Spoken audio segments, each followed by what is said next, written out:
C'est comme si on allait faire un marathon comme ça demain sans avoir couru de sa vie. C'est pas possible. Un accouchement, c'est un peu pareil. Il peut y avoir des pathologies qui se créent un peu pendant la grossesse et tout. Le fait d'être devenue mère, toi, à ton tour, est-ce que ça a changé ta manière d'accompagner les femmes? La naissance de ma deuxième fille, où là, effectivement, j'ai un peu changé mon regard. Ça m'a permis d'accoucher à quatre pattes, pas forcément dans la position conventionnelle. Elle est là, la révélation. Elle est là, la révélation, ouais.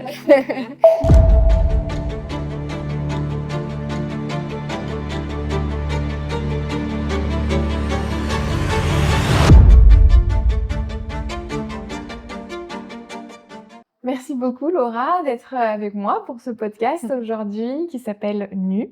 Je voudrais commencer par dire un petit peu comment on s'est rencontrés il y a à peu près 1 an et demi pour ta deuxième grossesse. Tu es venue frapper à la porte du cabinet et je me rappelle encore très bien de ce que tu m'as dit, de tes mots.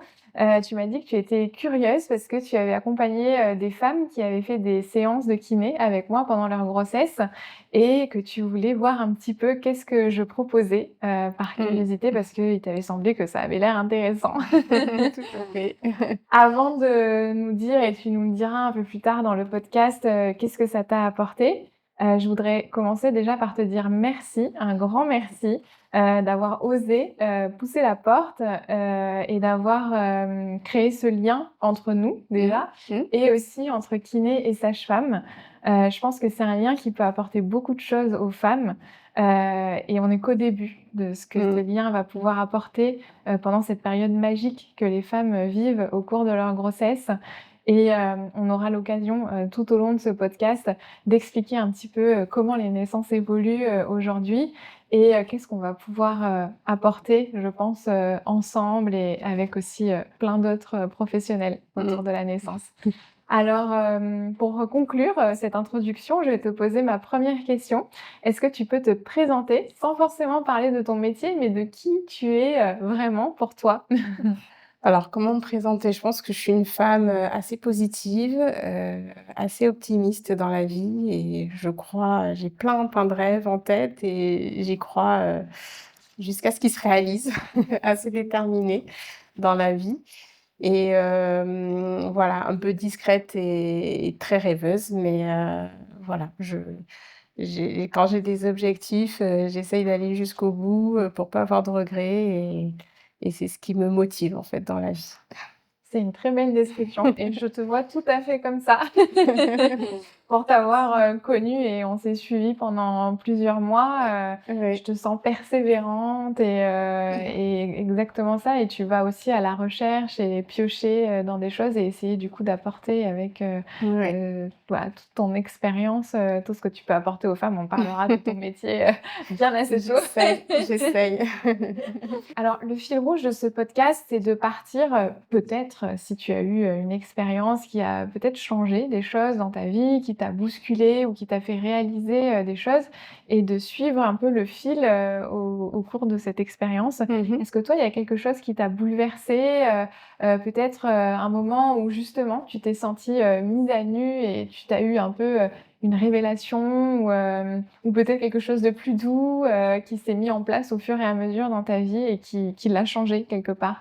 Alors, honnêtement, je pense pas. Enfin, je sais pas s'il y a quelque chose qui a bouleversé ma vie, mais en tout cas, enfin, moi, j'ai trouvé que tout s'est déroulé de manière, fluide et je sautais sur les occasions, en fait, au moment où elles me présentaient à moi et peut-être ce qui a changé un petit peu mon mode de raisonnement sur, l'accompagnement, des femmes, au cours de l'accouchement, c'est, peut-être la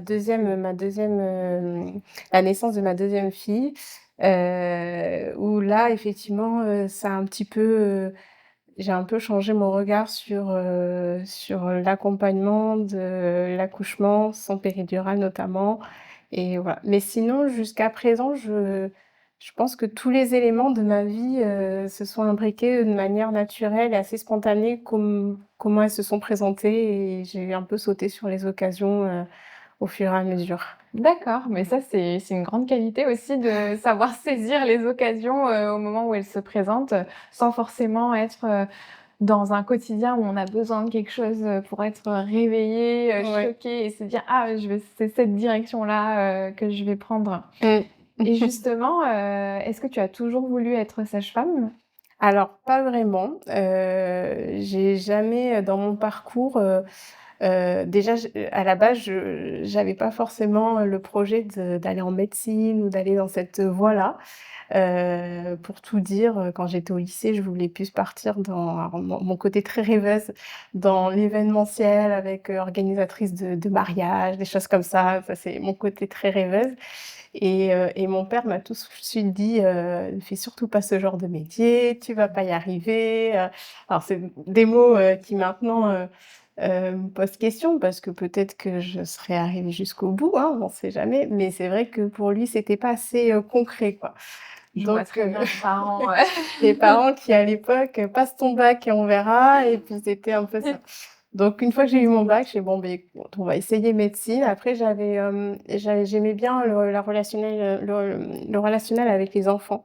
Donc je m'étais dit: «Pourquoi pas pédiatre?» C'est vrai que c'est un métier qui me parlait un peu, donc je me dis: «Bon, on va aller en médecine et puis on va voir ce que ça donne». Ouais, Et puis, bah, le concours médecine, ça a été très, très difficile un peu, donc j'ai eu à la deuxième année et la deuxième année, j'avais que des places pour sage-femme. Donc d'accord. finalement, c'était pas un choix, mais c'est un métier que je ne connaissais pas honnêtement, mis à part, une sage-femme, elle est là pour les accouchements, mais c'est tout ce Ouais. que je savais du métier et en fait, je l'ai découvert au fur et à mesure des études, donc c'est comme ça, je disais, j'ai pris un peu les opportunités qui m'offraient à moi, en fait, à ce moment-là. Je fais: «Beh, pourquoi pas? On va découvrir» Mmh.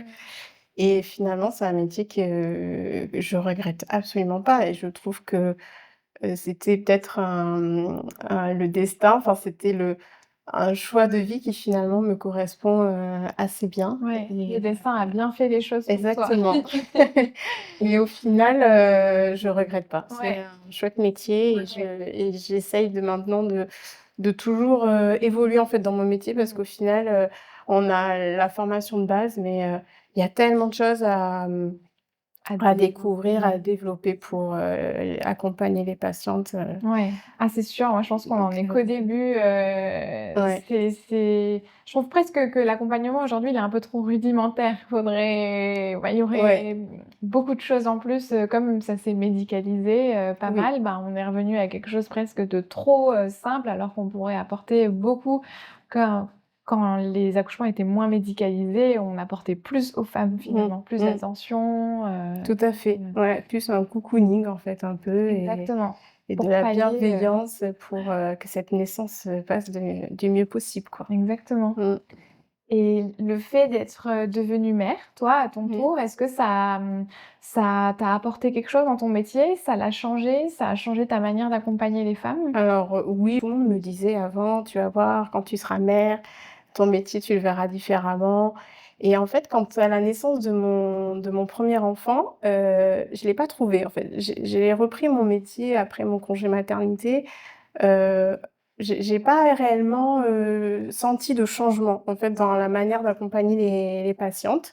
Je pense que j'avais toujours, cette bienveillance et l'accompagnement, cette empathie, en fait, avec les femmes et Mmh. j'ai pas trouvé de changement. Par contre, je trouve que ça a changé à la naissance de mon deuxième enfant et alors c'est vrai que peut-être que vu que j'avais fait, j'ai accouché sans péridurale aussi pour la deuxième et que du coup c'était toute une préparation, parce que je le voulais vraiment mon accouchement sans péridurale et du coup je pense que ça a été peut-être une petite, révélation, un petit, Mmh. basculement dans la manière de voir les choses et la Mmh. manière d'accompagner les femmes, à ce moment-là, ouais. Elle est là la révélation. Elle est là la révélation, ouais. Mais en fait, c'est tout récent parce que bon, ma Ouais, fille, elle a 13 mois là, donc finalement, c'est tout récent en fait tout oui. ça, donc Ouais et peut-être que tu as pas encore réalisé que c'est ça qui est en train de exactement. changer, des choses, dans ton accompagnement, dans ton métier, Ouais, c'est ça, tout à fait. ouais, Ça, mais on c'est tout arrive au bon nouveau. moment. Mmh. OK et à l'inverse, l'autre question que je me demande, c'est, est-ce que, le fait, d'être sage-femme, Mmh. a fait que tu as mené ta maternité et ta grossesse différemment? Alors je pense que oui. Ouais. Inconsciemment, je pense que le fait d'être sage-femme, On sait comment se déroulent de toute façon les choses, la grossesse, Mmh. l'accouchement, le travail. Donc, c'est vrai que je pense que, mon métier m'a aidée. Mmh. Hem, mais après, c'est vrai qu'il y a beaucoup, c'est pareil, beaucoup de choses que j'entendais avant d'être mère, que les sages-femmes, les grossesses des sages-femmes, c'est jamais simple. L'accouchement des sages-femmes n'est jamais simple parce que, il y a beaucoup de sages-femmes qui sont très stressées psychologiquement. Elles savent tous les risques qui peut se passer et du coup, ça crée peut-être, une sorte de pathologie, il peut y avoir des pathologies qui se créent un peu pendant la grossesse et tout et donc moi, tout ça, j'avais un peu laissé de côté. Avoir un enfant, c'est un rêve de toujours donc Mmh. dès que j'étais enceinte, c'était, merveilleux et du Ouais. coup, j'ai pris vraiment ce côté-là Ouais. et j'ai vécu ma grossesse, sans être sage-femme. Mmh. Vraiment, j'ai vécu ma grossesse, en tant que femme Femme. Mmh. et j'ai fait de la préparation avec des sages-femmes. Mmh. Je me suis préparée comme si j'étais pas sage-femme, en fait. Ouais. Alors bon, bien sûr, tout le côté un peu théorique, je le connaissais un peu, mais au moins ça permet de vraiment, se préparer, personnellement, quoi. Mmh. Voilà, Ouais. j'avais vraiment envie de laisser mon métier, de côté. Ouais, mais ça, Ouais. je l'ai vraiment ressenti, comme je l'ai dit au début du podcast, cette curiosité, tu avais la même curiosité qu'une femme, Mmh. d'ailleurs, je me rappelle quand je commençais à remplir le bilan et que je t'ai demandé ton métier, j'étais presque surprise, et Qu'est-ce qu'elle fait là? intimidée. Du coup, ouais, j'ai trouvé ça hyper intéressant et c'est vrai que, bah, forcément, on a du coup tout de suite un petit peu le syndrome de l'imposteur en se disant, je me suis dit: «Mais qu'est-ce que je vais lui apporter?» Et Mmh. puis, finalement, je savais quand même au fond de moi qu'il y aurait un lien qui allait se Mmh. créer et qu'on allait, se et j'avais hâte d'ailleurs qu'on puisse échanger, sur des sujets, notamment comme sur la poussée, le travail, pour Mmh. voir aussi si ce que j'expliquais aux femmes, c'était bien complémentaire Oui, avec, ce que les sages-femmes, enfin, en tout cas, toi, avec ton métier, ce que tu pouvais, leur apporter. oui. Donc ça, c'était hyper intéressant. Et alors, donc du coup, ça n'est plus un secret maintenant. Donc tu as fait de la kiné pendant cette deuxième grossesse. Oui. Est-ce que, tu saurais, du coup nous dire maintenant avec le recul, qu'est-ce que ça a changé? Alors on sait que chaque accouchement est différent, hein, Mmh. évidemment, c'est pas forcément ça, qui a tout changé. Mais au moins déjà dans la grossesse, est-ce que ça a changé quelque chose? Et dans l'accouchement, est-ce que ça a changé, quelque chose entre tes 2 accouchements? Oui, quand j'ai appris parce que pour ma première grossesse, je connaissais pas la prépa, kiné Ouais. pour l'accouchement. Je ne savais pas que les kinés pouvaient, Mmh. faire ce travail-là et je l'ai découvert en fait, de manière, opportun en fait, avec une patiente qui a accouché chez nous et qui avait fait un suivi avec toi, personnellement et qui était ravie de sa préparation avec toi et donc là, je me suis dit: «Ah bon, les kinés, elles font, la préparation, donc du coup, c'est là où j'ai eu cette curiosité de savoir, beh, comment ça se passe en fait? Comment ça se déroule?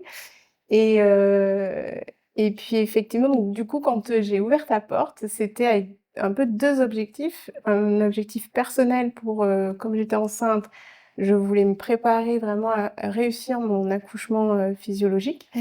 Donc je voulais, faire tout ce qui était possible en préparation pour, vraiment, arriver au bout de mon objectif et puis il y avait aussi évidemment ce côté un peu professionnel où je me suis dit: «Beh, en fait, je connais pas et j'ai envie de découvrir pour pouvoir en parler» et voilà, tout simplement, en parler Ouais. auprès des patientes et voilà. Donc OK. c'était un petit peu ces 2 objectifs et puis du coup pour, ce qui a changé, je pense que du coup, le fait d'être préparée physiquement à l'accouchement, c'était vraiment complémentaire de la préparation sage-femme. Parce que j'ai Ouais. aussi fait de la préparation sage-femme pour la deuxième grossesse, avec de l'hypnose, de la sophrologie, tout ça, des choses qui me préparaient à être dans cet état de physiologie et heu et en fait, c'était vraiment, complémentaire les 2 parce que là, on abordait plus, le côté, posture, le côté respiration, et puis tout ça adapté, tout ce qui est, périnée, abdos, enfin Mmh. tout est pris en compte en fait Ouais.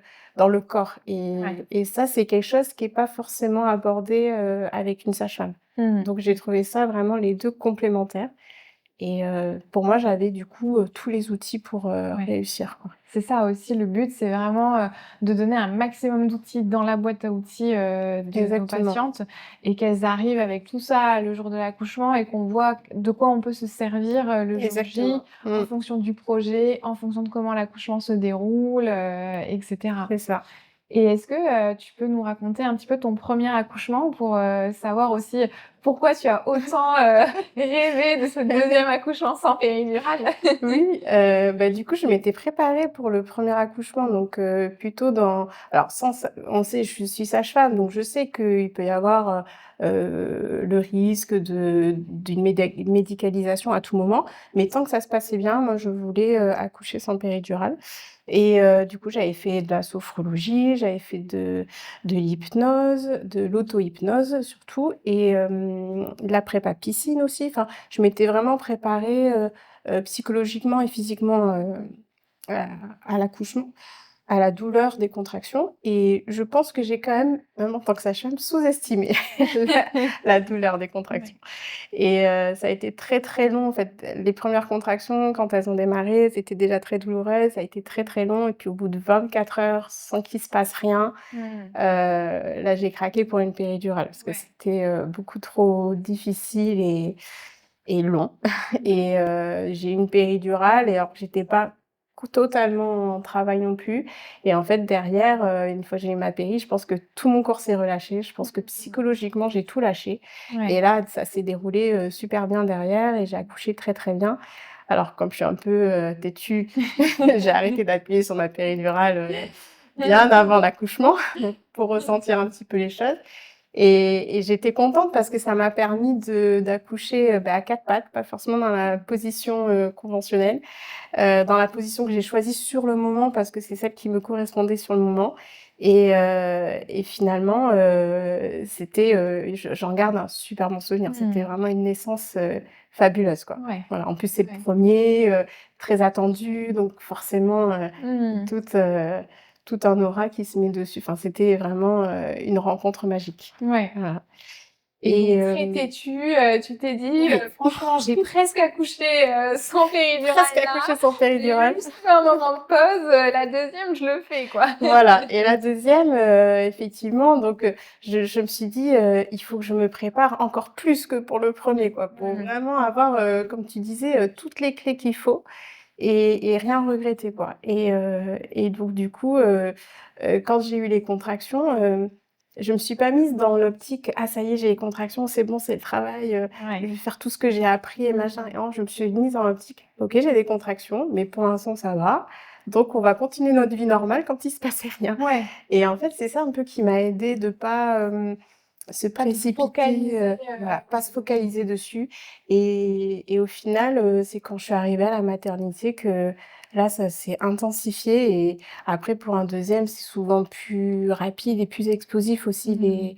les accouchements, donc ce qui s'est un petit peu passé pour moi et il y a pas trop eu le temps Mmh. alors je l'ai réclamé ma péridurale quand même, hein. Ouais.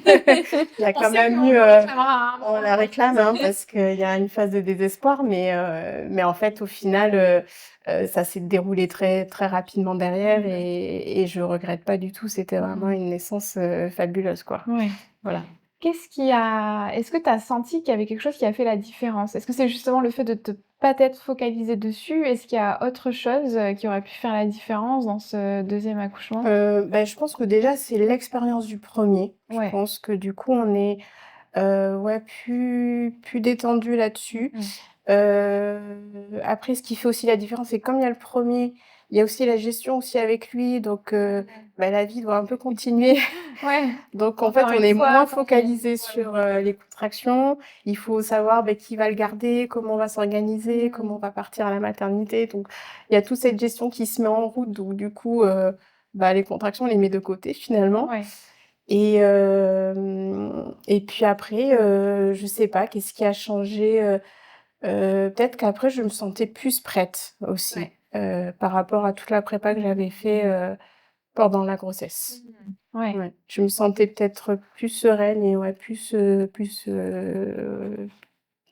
enfin, pas forcément déterminée, mais plus sereine et oui. prête. Ouais. Oui, oui, oui, oui. Bah, c'est vrai que je pense que plus on a de connaissances, Mmh. plus on sait aussi comment son corps va réagir grâce à ta première expérience, Mmh. bah, plus ça donne confiance et quand on a confiance, Oui, on porte le corps, beaucoup plus loin, quoi. oui, Donc ça donne plus de force, ouais, ouais. c'est ça. Et tu parlais justement de toute la gestion avec tes enfants, enfin Mmh. ton aîné, pour cet accouchement et ça m'amène à une autre question. Justement, tu es sage-femme et je Mmh. sais que tu travailles de nuit. Oui. Comment fais-tu pour gérer aujourd'hui 2 enfants, un travail de Ouais. nuit? Bah, après c'est un choix, c'est vraiment un choix. Ça Déjà compte, oui, déjà c'est pas subi. avant de tomber enceinte, enfin avant d'avoir mon premier enfant, je faisais déjà beaucoup de nuit parce que Mmh. c'était, j'aime bien le travail de nuit. J'aime bien, l'ambiance qui règne aussi la nuit, les accouchements de nuit. C'est vrai que je trouve que c'est une autre ambiance que la journée. Mmh. Donc c'est vrai que ce travail-là, j'aime bien. Bon, il y a aussi un petit paramètre, c'est que je suis pas du tout une lève-tôt donc les lever à 5:30 du matin, c'était un peu dur aussi. Heu et puis, et quand j'ai eu mon enfant, mon premier enfant, ça me semblait évident, d'être de nuit parce que je me suis dit: «Comme ça, la journée, je pourrais, un peu plus gérer, avoir un peu plus de contrôle un peu sur, notre vie». Et voilà, et ça me semblait plus simple. C'est-à-dire que quand je débauche le matin, souvent je l'amène, à l'école maintenant, où c'était la nounou avant, Ouais, et puis, à 4:30, 5:00, je pouvais aller le chercher. ouais. Je passais du temps avec lui avant de repartir en garde. Bon, bien sûr, il faut un conjoint qui soit aussi, disponible et présent, voilà, il débauchait pas trop tard, donc du coup, il pouvait prendre le relais à 6:30 pour les enfants. Et voilà, mais c'est vrai que, moi, ça me paraissait plus simple, en fait, dans la gestion au quotidien. Ouais. Puis après, comme c'est, on fait des gardes de 12 heures, donc c'est en moyenne, on a 3 gardes par semaine. Mmh. Donc ça me laisse aussi, des temps de repos après en Ouais, dehors, où je peux me ouais, reposer. Mais ouais. Oui, c'est pas toutes les nuits. c'est pas toutes les nuits, heureusement, heureusement. Du coup, C'est je intense, dormais la journée. voilà, c'est intense sur 3 nuits et après tu peux Ouais, récupérer. ouais, et après, le paramètre aussi, qui est important, c'est que moi, je suis une grosse dormeuse aussi, Ouais. donc je peux m'endormir, partout, et j'ai un sommeil profond, donc j'arrive à récupérer aussi Oui, facilement là-dessus, quoi. oui, oui, oui, voilà, quand tu rentres le matin, tu vas Ouais. pas enchaîner ta journée, tu vas Non, réussir à aller je dormir, je dors, quand, ouais, je mmh, dors, je me réveille vers 15:00, et puis après, je peux enchaîner ta ma deuxi deuxième journée. ta 2e journée. Voilà, donc pour moi, c'était un choix, et puis après, c'est vrai que j'ai eu un modèle où ma mère aussi travaillait de nuit quand j'étais D'accord, petite. OK. Donc c'est peut-être quelque chose aussi qui est un peu Oui, ancré en moi, où je sais que oui. ma mère, elle faisait pareil, elle débauchait, elle nous amenait à l'école, elle allait se Mmh. coucher, Ah et oui, ça donc nous permettait de j'avais l'impression d'avoir plus de temps aussi avec elle, où, on faisait jamais de garderie, et quand elle travaillait pas, elle venait nous chercher le midi, et ça, c'est quelque chose que je reproduis aussi avec mon fils, et ça me ouais. j'ai l'impression de passer plus de temps aussi Mmh. avec lui, au Ouais. quotidien, quoi. Ouais, je l'avais pas vu comme ça, mais c'est vrai que ça bah, déjà le côté, faire perpétrer Oui. une habitude qu'on a eue quand on était enfant. Je pense Oui, que ça aide, c'est un choix, oui, tu aimes le travail de nuit et effectivement, ça te permet, d'avoir des temps de qualité que tu aurais pas forcément si tu travaillais toute la c'est ça, journée donc tout à fait. finalement, c'est une super bonne chose. Donc finalement, pour Il y moi, a ça me pas correspond, tout à fait, ouais, OK. ouais. Et toujours pour rester, sur ton métier, de sage-femme, est-ce que, du coup, cette fameuse découverte, de ce qu'on peut, accompagner en kiné en termes de préparation physique avant Mmh. l'accouchement, est-ce que ça a changé ton approche, en tant que sage-femme? Beh, du coup, oui. Ah, ça a changé mon approche.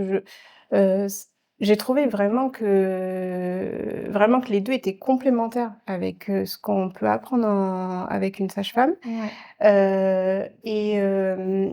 Et en fait, beh, c'est tout simple, c'est qu'un accouchement, c'est quand même un effort, physique, et moral très, très intense. Mmh.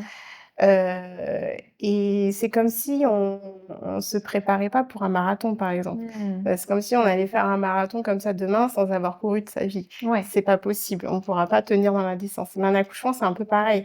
C'est-à-dire qu'un accouchement, si on connaît pas le processus, si on connaît pas ce que le corps va s'entraîner à faire, si on s'entraîne pas, en Mmh. fait, ce que le corps va faire au moment de la naissance, bah, c'est un peu l'inconnu, puis du coup, c'est un peu compliqué quand Ouais. même. Donc j'ai trouvé qu'effectivement, ce que du coup, ce que tu proposais en plus avec le yoga, la préparation, Mmh. physique du corps, la piscine et tout ça et ça, c'était, vachement important, et je le conseille, plus aux Mmh. femmes, quoi. Ouais. Oui, oui, on dit que l'accouchement, c'est quelque chose de naturel, que le corps d'une Mmh. femme, quelque part, est fait pour accoucher. C'est Mmh. totalement vrai. Mmh. Mais c'est vrai aussi qu'arriver, entre guillemets, «déconditionné», à l'accouchement, parce qu'on a des modes de vie beaucoup plus sédentaires aujourd'hui, Mmh. qu'avant. Mmh. Avant, les femmes, elles étaient beaucoup plus actives, que nous. Déjà, il y avait moins la voiture, on travaillait Ouais. beaucoup plus à l'extérieur, on portait des charges, Oui, c'est on se vrai. paissait, on avait les femmes aussi, elles avaient plus d'enfants, donc elles étaient Mmh. beaucoup plus actives. Elles s'en occupaient elles-mêmes souvent. Aujourd'hui, il y a beaucoup de femmes qui travaillent, au bureau, ou voilà, Mmh. qui ont un métier qui n'est pas forcément, très actif. Donc on est naturellement moins actives, donc on a naturellement des corps un peu plus, Mmh. sédentaires Mmh. et en plus, des fois les femmes qui sont quand même actives, on va dire, dans leur vie parce qu'elles font du sport, Mmh. souvent dès qu'elles tombent enceintes, elles arrêtent tout Oui, parce qu'elles ont peur, de mal faire. oui. Donc tout ça fait qu'il y a des femmes qui arrivent, déconditionnées au moment de l'accouchement, alors que ça pouvait Mmh. être, des femmes actives et c'est vrai que le souffle, la force, la posture, c'est hyper Mmh. important, pour avoir un bon engagement, un accouchement, rapide. Exactement, c'est Donc ça. c'est vrai que ce côté-là, on n'en parle pas assez et c'est Ouais, super important. ouais. Avec les contractions, c'est quand même, quelque chose enfin, on est obligé de bouger, de faire des choses, on peut pas rester immobile, et du coup, donc avec la grossesse aussi qui est évolutive, qui est quand même, on est dans un état, pendant la grossesse où on peut pas forcément, bouger comme avant Mmh. et donc si on n'a pas bougé de la grossesse et que, voilà, au moment de l'accouchement, ça peut Ouais. être un peu compliqué et puis après, il y a tout ce qui est, souffle, respiration, Mmh. c'est vrai que si on s'est pas entraîné, bah, voilà, on s'essouffle vite et puis ça peut être, Ouais, compliqué à gérer la compliqué. douleur et la gestion, ouais, Mmh. du travail, ouais. Ouais. Mmh. Est-ce que dans ton métier de sage-femme, il y a déjà eu, bah, j'imagine que oui, mais enfin, oui, en tout cas, comment la question, ça va plus être comment tu surmontes ça, des moments où vraiment tu as eu très peur et Mmh. comment tu surmontes ça? Comment tu arrives aussi, bah, le soir en rentrant chez toi à laisser ça de côté? C'est un Ouais. peu la question de tout soignant, hein, mais est-ce qu'on Ouais. le laisse vraiment de côté aussi? Moi, je dirais que même je pense que j'ai peur à chaque naissance, OK. Ah oui, c'est parce intense. que oui, alors peur, c'est raisonné, mais je Mmh. je pense que parce que chaque naissance est unique et chaque naissance est bien sûr, j'ai envie que chaque naissance se passe, que la mère le vive bien Mmh. et qu'effectivement le bébé soit bien Ouais. et heu et donc du coup, chaque acte que je vais faire, au moment de la naissance, beh, j'ai envie que c'est un acte qui soit pour, que tout se déroule au Pour mieux, le bien-être. derrière. Donc j'ai toujours cette petite case dans ma tête, voilà, est-ce que, tout va bien se passer, tout va bien se dérouler et qu'est-ce que je peux faire pour qu'effectivement, Mmh. ça se passe, au mieux, jusqu'au bout? Ouais. Donc je dirais qu'il y a toujours cette petite peur quand même, au Mmh. quotidien. Ça nous permet effectivement d'être, en fait de rendre la naissance, la plus sécuritaire que Mmh. possible, quoi. Voilà, tout en étant en ré moi c'est un petit peu, mon mode de fonctionnement dans mon métier, c'est, de respecter au maximum la physiologie, de l'accouchement, que Mmh. ça soit péridurale, pas péridurale, mais essayer de respecter, le corps, de la femme et la naissance de cet enfant, mais tout en, étant dans la sécurité, pour moi Mmh. ça c'est primordial. Ouais, ouais, Mmh. ouais et on a la chance de pouvoir faire ça aujourd'hui. D'ailleurs, la maternité dans laquelle tu travailles le fait, on va dire, c'est la maternité de Bordeaux, qui est reconnue pour ça, d'être le plus possible dans le physiologique et en même temps, bah, on reste dans une maternité, on reste à l'hôpital, donc ça Exactement, reste, sécuritaire et ça, c'est top. exactement, ouais, c'est exactement ce que je cherchais en plus, quand j'ai commencé à travailler, à chercher, et au final, beh, c'est pareil, c'était une opportunité de entrer dans cette maternité-là et je regrette pas du tout parce Ouais. que c'est vraiment, mon mode de fonctionnement aussi dans mon Mmh. métier. Ouais, ouais, je comprends. Mmh. Et Aujourd'hui, qu'est-ce que tu trouves le plus difficile dans ton métier de sage-femme? Je sais que c'est pas un métier facile. C'est pas un métier facile, il y a beaucoup de choses, je pense, qui sont, bah, déjà le rythme, hein, Mmh. 12 heures de garde, des fois c'est dur, hein, quand Ouais, même, hein, même si, ça peut être très difficile au niveau du rythme, et après je dirais aussi ce qui est difficile, c'est peut-être tout ce qui est aussi le médico-légal. Parce que d'accord. du coup, tout ce qu'on nous impose et tout ce Mmh. qui on sait que c'est important, en fait, de le faire, tout ce qu'il faut noter, en fait, pour un peu se protéger. Mmh. Et puis, au-delà du médico-légal, c'est, de toujours, expliquer en fait au couple, comment se déroulent les Mmh. choses, pourquoi on fait telle ou telle chose, Ouais. et des fois c'est pas forcément bien compris ou bien entendu Mmh. ou bien accepté, et c'est ça qui est un peu difficile des fois, de toujours, toujours, toujours se justifier de tout ce Ouais. qu'on peut faire, Mmh mh. voilà. Ouais, Mmh. je comprends. Parce que c'est vrai que les femmes, quelque part, elles attendent un peu ça parce qu'elles ont un peu l'impression qu'elles sont plus totalement à 100 maîtres de leur corps en fonction de Exactement. comment se déroule l'accouchement. Mmh. Donc ça paraît normal aussi, de devoir prévenir quand on va faire un Mmh. acte. Mais j'imagine que dans l'urgence de la situation, des fois, ça peut être plus stressant Mmh. de trouver les bons mots, de devoir expliquer que, toi, tu sais qu'à ce moment-là, c'est la meilleure chose à faire. Mmh.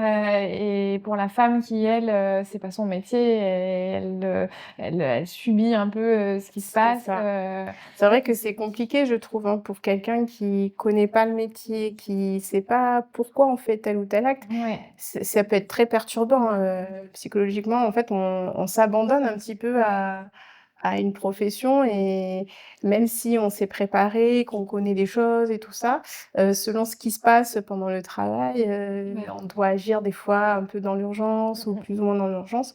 Donc c'est vrai que c'est important de toujours bien expliquer, mais des fois, c'est pas forcément bien accepté, et ça peut être la petite différence, et du coup, on arrive un petit peu sur le médico-légal où on est quand même obligé de Mmh. toujours se justifier, et ça nous prend beaucoup, beaucoup de temps et beaucoup d'énergie aussi. Ouais, je comprends. Mmh. C'est sûr que je pense qu'à la fois on entend souvent dire que c'est le plus beau métier du monde parce Mmh. que c'est le métier, bah, où on donne la vie, tout le monde ne fait pas ça.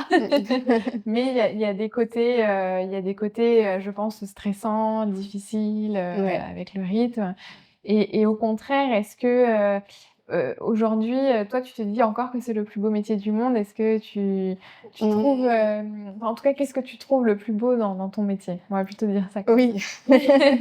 Le plus beau métier du monde, je pense pas, parce que, si c'était, tout métier a des inconvénients et des avantages et des inconvénients. Mmh. Heu, donc effectivement, ce moment de la naissance, de la rencontre entre les parents et le nouveau venu, c'est vraiment le nouveau-né, c'est vraiment, quelque chose de magnifique, de magique. Mmh. C'est un instant qu'on vit, une fois ou quelques fois si on a plusieurs enfants dans sa vie, mais c'est vraiment quelque chose de unique. Donc ça évidemment, on nous le volera pas, c'est Mmh. merveilleux. Mais après, c'est vrai que le revers de la médaille, c'est qu'on n'a pas forcément toujours des issues, joyeuses déjà. Mmh. Mmh. Donc il faut aussi composer avec, de la pathologie, des choses Mmh. qui peuvent se passer, et c'est pour ça qu'il faut toujours aussi, ça qui est un peu difficile dans notre métier, c'est qu'on n'a pas le droit à se reposer, à se relâcher, en fait. Il faut Ouais. toujours qu'on soit sur le qui-vive, et on est là pour, diagnostiquer aussi, la moindre petite pathologie qui Mmh. doit arriver et agir en conséquence. Donc Ouais. c'est Ouais. ça qui est pas évident aussi. Le plus beau métier du monde vu par une sage-femme. On voit le revers de la médaille et je peux comprendre aussi la difficulté des fois de les annonces qu'on doit faire, aux familles, aux parents, Mmh. et puis c'est accompagner la vie, des fois c'est aussi accompagner, des adieux donc Mmh, tout à fait. il y a aussi une balance qui est sacrément, difficile. C'est difficile, ouais, il y a beaucoup de poids, des fois à porter, Ouais, sur les épaules. sur les épaules, ouais, ouais, tout à fait. Ouais, Mmh. ouais, c'est touchant. Et du coup, j'aimerais un petit peu arriver vers la conclusion de notre podcast en me demandant aussi, je me pose aussi à moi-même la question, heu, bah, jusque-là aussi parce que tu es encore, très jeune, dans ton métier et d'ailleurs on l'a dit tout à l'heure, peut-être que le déclic, tu viens juste de l'avoir. Tout à fait. Donc c'est ça aussi qui est intéressant. Mais qu'est-ce que tu retires, de tout ça? Quelle est la leçon qu'aujourd'hui, on va dire, il y en aura sans doute, plusieurs, Mmh. tu tires, de tes expériences à la fois de mère, de tes accouchements, de ton métier? Est-ce qu'il y aurait une leçon, que tu tirerais de tout ça? Je pense ne jamais rien lâcher, je Mmh mh. pense. Toujours croire, en soi, avoir confiance en soi. Même si c'est pas évident, hein, je pense pas avoir une superbe confiance en moi, mais Mmh. c'est vrai que c'est quelque chose qui se travaille au quotidien et ça, c'est vraiment, je pense, la leçon de croire en ses rêves, quoi, Ouais, vraiment et d'aller jusqu'au bout. ouais, Ouais. ouais, ouais. C'est quoi ton rêve à toi aujourd'hui, encore? Oh là, Tu as en plusieurs fait, j'en ai plein. ouais. J'en ai plein qui sont pas forcément compatibles, donc ça peut être du professionnel, du personnel, mais c'est vrai que je pense plein de choses, je En sais même accord pas par avec ton métier, est-ce que avec tu as mon tu as des rêves, aujourd'hui? Justement que hem tu te dis: «Faut pas que je lâche», Bah, déjà, j'ai un peu je me suis, depuis la naissance de ma fille, du coup, je me suis beaucoup investie dans l'accouchement, du coup, sans Mmh. péridurale et c'est vrai que c'est quelque chose qui me motive énormément, actuellement dans mon métier. L'accompagnement, en fait, des femmes, Mmh. c'est ça que j'ai envie de vraiment, m'investir à 100 dedans, quoi. Mmh. Et voilà, donc me former davantage, c'est vrai que là, je ressens le besoin Ouais. d'aller un peu plus loin, dans mon métier, Mmh. pour être plus dans cet objectif-là. Mmh. Ouais Ouais. et tu me disais aussi et je trouvais ça hyper intéressant tout à l'heure, un peu plus en off, former les équipes parce qu'on Mmh. se rend compte, enfin, tu me dis si je me trompe, mais quand j'ai le récit, des femmes, parfois, pas toujours, mais des fois, j'ai l'impression que, à l'hôpital, on est plus formé à accompagner une femme qui va accoucher avec une péridurale qu'à Mmh. accompagner une femme qui va accoucher sans péridurale. Presque, Mmh. ça fait peur. Si elle veut pas Mmh. la péridurale, on se dit, «Oh là là!» C'est ça. Bah, en fait, c'est un petit peu le problème de notre formation de base, c'est qu'on est formé. Alors déjà, le métier de sage-femme, on est censé, accompagner, toutes les femmes, donc de la puberté jusqu'à, la ménopause, dans la physiologie. Mmh À mh. partir du moment où ça devient pathologique, c'est le médecin qui prend Mmh. le relais. Heu et donc on est, formés pour diagnostiquer cette pathologie Mmh. et donc ça, c'est très important parce qu'il faut pas passer aussi à côté de quelque chose, mais Mmh. à côté de ça, tout ce qui est, accompagnement sans péridurale, tout ça, ça, on le Mmh. voit beaucoup moins pendant les formations et c'est ça Ouais qui est dommage. et oui, Parce parce que que du c'est la coup, normalité. c'est ça.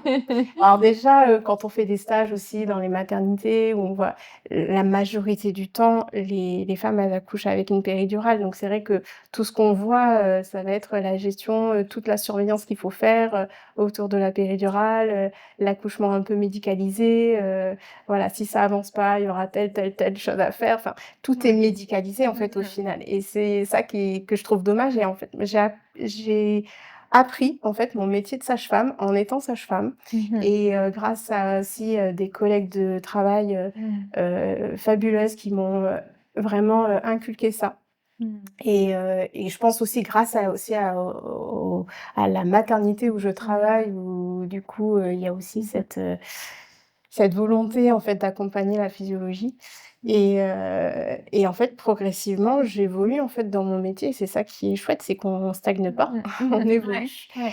et dans notre manière d'accompagner, notre manière de voir les choses et ça je trouve ça, fabuleux quoi. Ouais. Voilà, de vraiment aller dans ce sens-là quoi. C'est hyper intéressant Mmh. et j'allais rebondir justement dans ce que tu disais, que je trouve hyper intéressant dans la transmission, Oui, que, bah, il y a ce qu'on apprend à l'école et il y a ce qu'on apprend aussi, sur le en terrain. pratiquant Mmh. notre métier sur le terrain Mmh. et ça m'a amené à une très belle conclusion parce que c'est aussi un peu ce que je recherche avec ce podcast, c'est transmettre, des choses, Mmh. transmettre, des expériences. Mmh. Moi, dans mon métier de kiné, c'est pareil, j'ai les choses, je pense, les plus importantes, je les ai apprises aux côtés, d'autres kinés, Mmh mh. qui étaient passionnés et qui m'ont transmis leur passion et qui m'ont transmis leur savoir Tout à fait. et voilà, j'espère, grâce à ce podcast, pouvoir transmettre, que ça soit à des femmes, à des sages-femmes, à des professionnels. En tout cas, merci beaucoup, Laura, d'avoir pris le temps d'être avec nous aujourd'hui, d'avoir,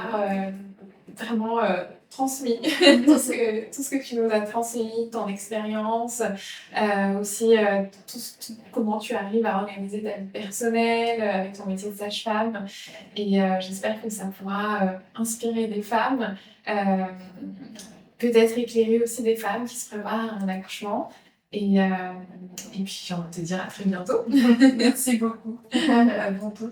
Merci beaucoup d'avoir été avec nous pour ce dernier épisode de podcast. On se retrouve très bientôt dans Nu avec d'autres voix qui se déshabillent.